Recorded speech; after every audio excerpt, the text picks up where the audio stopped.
Hi everyone, it's Derek with Colorado Camper Van. I'm here to show you a really cool van. It's going to BTR Outfitters. It's got some cool new stuff in it. So I am sitting up high on this thing.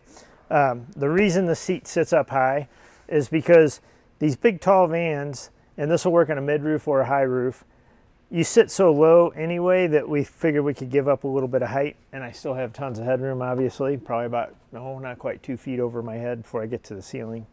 So anyway, we're gonna pop this table out of here.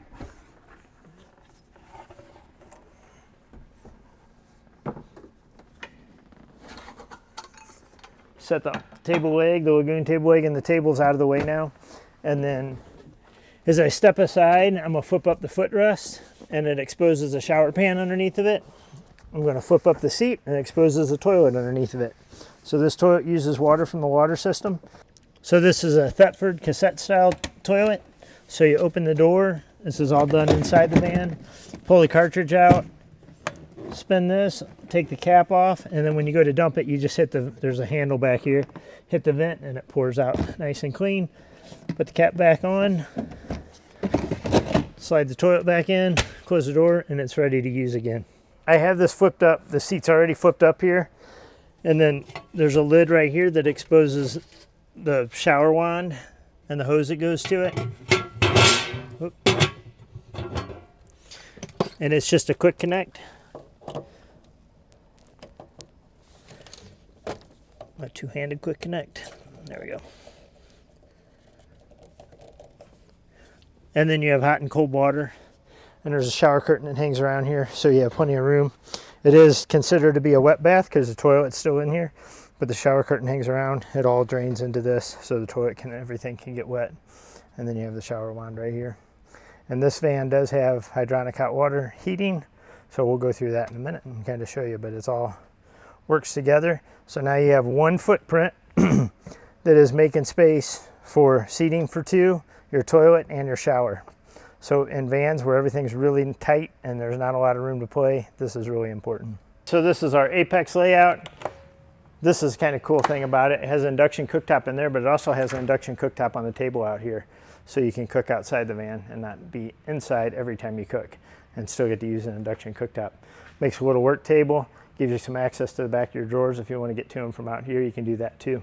It has a Xantrex 2000 watt inverter, aqua hot hydronic heating system that doubles for heat on the inside of the van and for hot water, and it's an on-demand hot water system.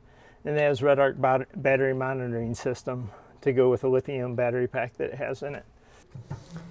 Again, it has another induction cooktop on the inside too, a Rivati sink with a drying rack down below, a drying pan in it, and a butcher block cutting board that goes with it.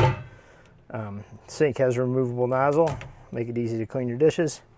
Isocenter drawer fridge with a freezer in it, with a sticky door.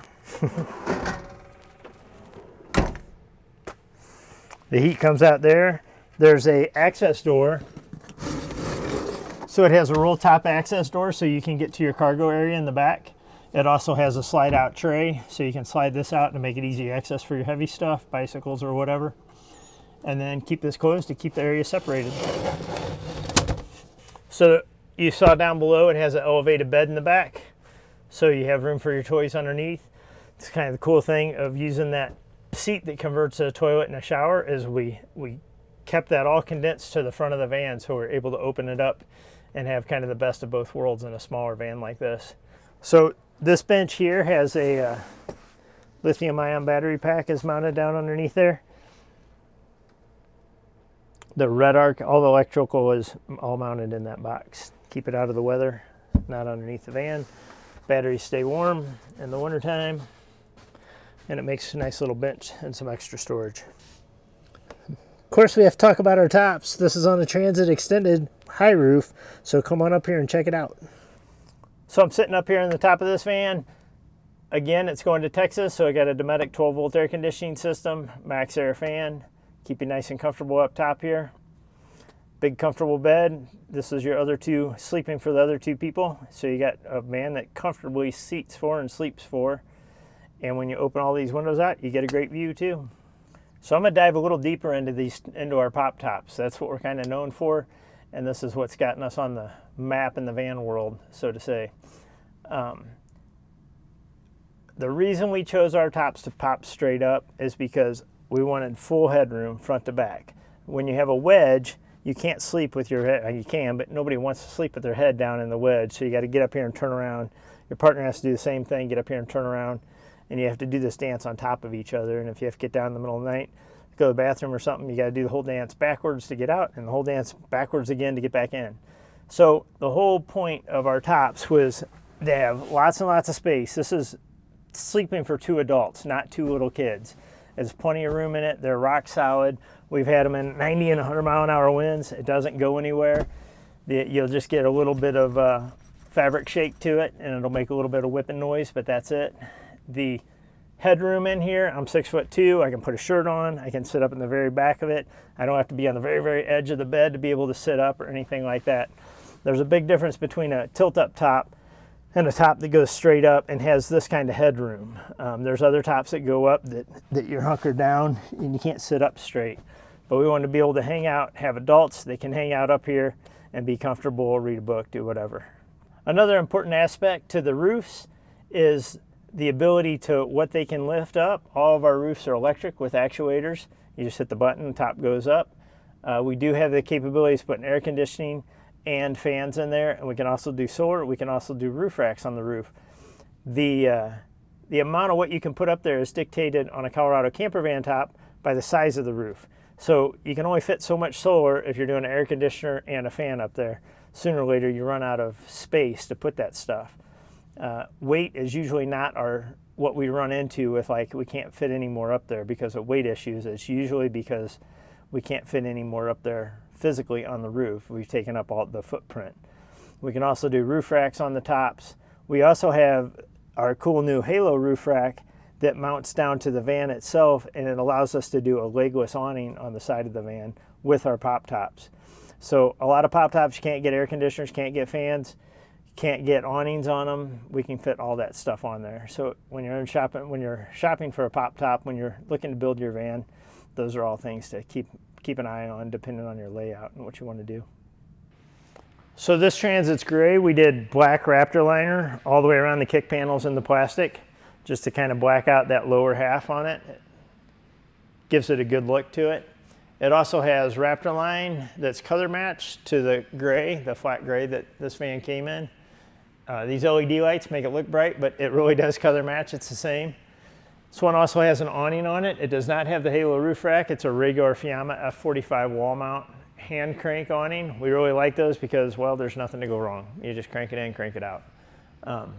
So that one stands, it just mounts on our brackets on the side and works with the pop top.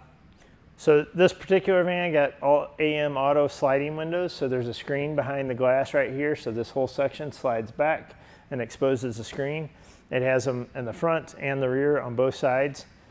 And it gives you really good ventilation for the bed in the back. So you can suck some air through and get it up through the top. And it's not cooking down below. So again, this thing has AquaHot hot water hydronic system. That's our hot water and our heating. This is the unit back here. You still have some storage behind it. And then the plumbing is all condensed up front. It has 20 gallons freshwater tank right here. And then there's a little bit of plumbing in there. So you have lots of storage on this side. And then over on this side is all storage. They have the front wraparound curtain is in here. Yep. And then you got storage in there, and you got, this is all storage on this side too, with just a little bit of electronics for the pop top and the solar controllers in here. So I'm sitting back here in the cargo slide, and I know I talked about this door already, but I think it's cool as can be because you're not totally blocked off from the stuff you have back here. You can reach through. So again, it's just a little slider door, blocks it off so you don't have to look at it, but you can get back here if you need to. So this van does have a ladder on it because it does have a roof rack and solar, so you can access the roof to clean it and store stuff up there if you want to. Okay, so looking down on the top of this, you can see it has a front runner roof rack, not a CCV custom rack, because there's not really a whole lot of space on here to do much with. So it just kind of sets it off and hides everything. So from ground level, you really can't see the air conditioner, the fan, or the solar. It has 200 watts of solar, two 100 watt panels behind the air conditioner. And then that's the RTX 2000 air conditioner with a max fan in front of it. All right, so here's the cool thing about this van. This one's going to BTR Outfitters, and it's getting tires, wheels, and a lift kit, and a few other things. It probably gets bumpers too, I'm not really sure. But This van, compared to all the other vans I show you, this one's for sale. It can be bought. So go to BTROutfitters.com and check it out, along with the other vans we built and sent down to them. We're going to get this one closed up so we can get it on a truck and head down to Texas. To see more of what we do, hit the like button, follow us on social media, or go to ColoradoCamperVan.com. Reach out to our sales team if you have any questions. Until next time, see you later.